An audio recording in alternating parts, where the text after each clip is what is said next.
So what's up, guys? What's up, guys? This is your boy, Roy. If you do not know, this is the Preaching the Birds podcast. And we're here to preach to you, right? We're here to talk about the Eagles-related news that is most important, most cool, and the most just relatable shit to you, right? So we got a lot of stuff to cover. Before we get into all of that stuff, please remember to like and subscribe if you like what I'm talking about in the video, right? That is very important to me because it helps me get more noticed by the algorithm gods and by the YouTube gods, so I can get more likes and subscribers. And now that that's been said, let's get all into it. So today at training camp, right? This is day 6 training camp notes. And by the way, I should apologize to all my peoples for not being able to get day 5 out. I left my laptop at home. Couldn't produce a video while I was working. Anyways, let's get into it. So we've had a couple injury scares yesterday. Nakobe Dean supposedly got hurt. We might be a knee, might be an ankle. We're not too sure yet.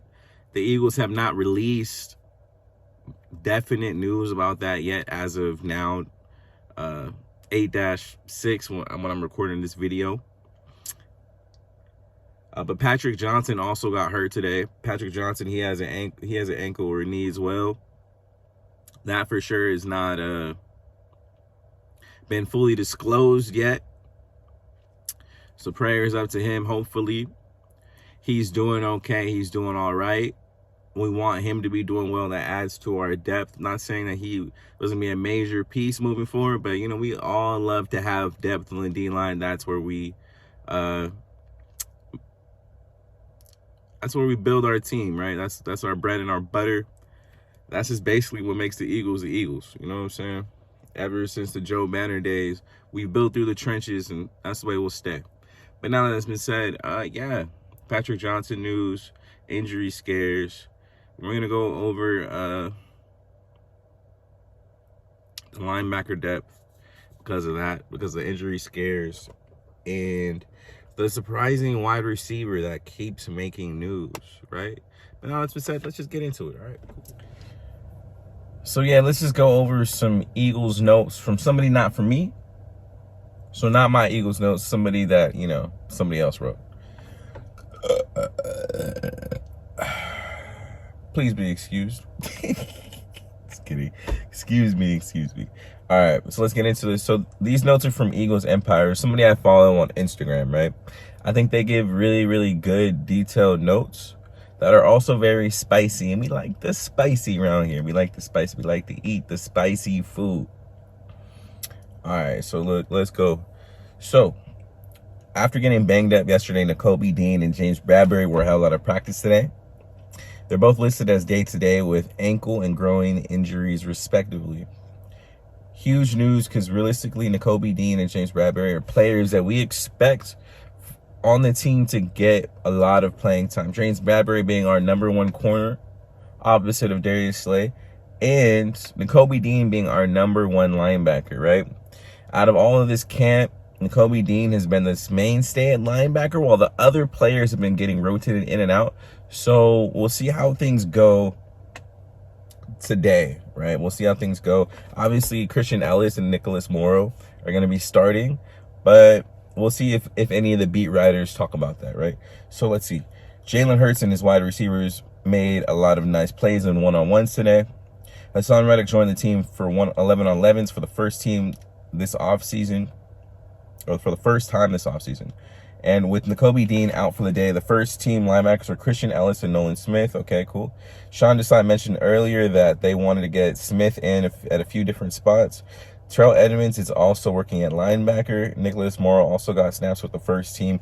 Clearly a fluid room, so already brought to your attention. So with Nakobe Dean out for the day, Christian Ellis and Nolan Smith are actually the people getting first team reps, right? Obviously, Nicholas Morrow is rotating in like I already stated, but, you know, that's important news. It's important news. So now we see that Christian Ellis is the man they bring up first, right? Which means that Nicholas Morrow probably isn't having the best camp. We don't want to read too much into it, but he at least isn't having a better camp than Christian Ellis, since, you know, They started off with Christian Ellis and Nolan Smith, supposedly, from what this beat writer said, right? And then Tyler Steen worked at left tackle again with the second team. Josh Jobe replaced James Bradberry in team drills. He broke up a pass intended for Devontae Smith. Didn't take too long for Hurts and Smith to get back at him, though. So number one QB right there. Doing number one QB shit. And then after blitzing from the linebacker position, Smith then stopped the run from the 4-eye spot. A truly unique player. That's huge news. So, like, Nolan Smith can be able to do a lot of stuff for us. We love it. I want to see him on the line personally. But where do you guys want to see him? You guys want to see him on off-ball linebacker? You want to see him on the line like me, playing outside linebacker, doing that Hassan Reddick type shit? Or do you want to just see him moving everywhere? I don't know. There's 3 options here. Everywhere, just on the line, just off-ball linebacker. What you think? Get back at me. And then when Jason Kelsey and Lane Johnson took a play off, Jurgens filled at the center with Steen at right guard and Jax Driscoll at right tackle.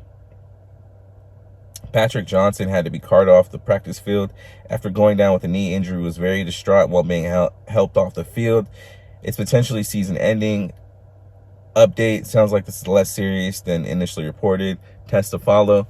All right, so as you guys can see, originally it was reported that it was, more serious maybe than we thought. It's looking like it's not as serious.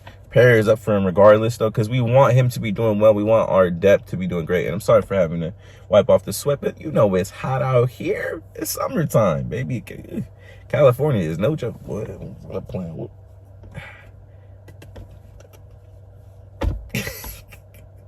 All right.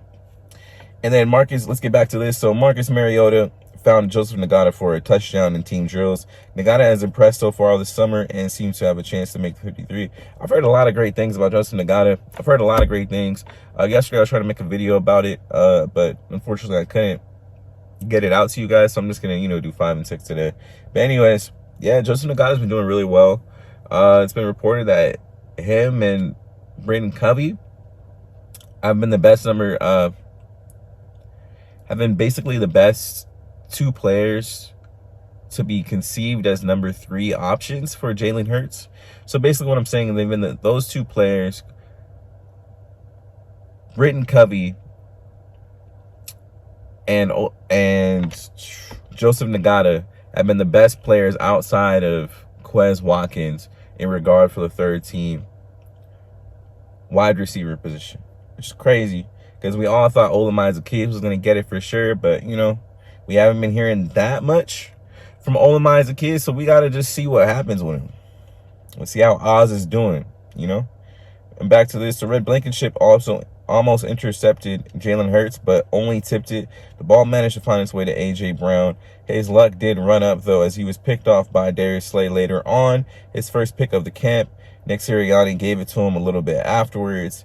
And Kenny Gainwell was the team's primary running back during their 2-minute drills. After some misses in practice, Jalen Hurts went to the side to do some push-ups. Hey, this is some other huge news that I didn't mention today. Jalen Hurts actually had his first interception. He went 11 of 13 today in practice, but he had 1 interception. Personally, I think he did good. Elliott Shore-Parks gave him a C. I'm like, bro, that's a B to me. 11 of 13? Bro, you doing the math on that? That's like an A in real school. But, hey, you know what, though? You're entitled to get whatever grades you want. A for me. Shit, 11 and 13, bro. I remember when you was like 5 and 9. Come on. we happy with the improvement over here on this podcast. But, all right. That's really all I got for the Eagles Empire. Let's go look at Elliott Shore-Parks. And if not, well, podcast is over. So, yeah, let's get into some notes from Elliott Shore-Parks. This is the more Cliff Notes version of it. I'm not going to go over every tweet that he has, but I'm going to go over the training camp's observations, Cliff Notes version of Elliott Shore-Parks' tweet. So let's go over it. So Eagles training camp observations day 6. Josh Jobe might be close to a lock to make the roster. He's getting first team reps on the outside and has been the best of all the backup cornerbacks. Huge news.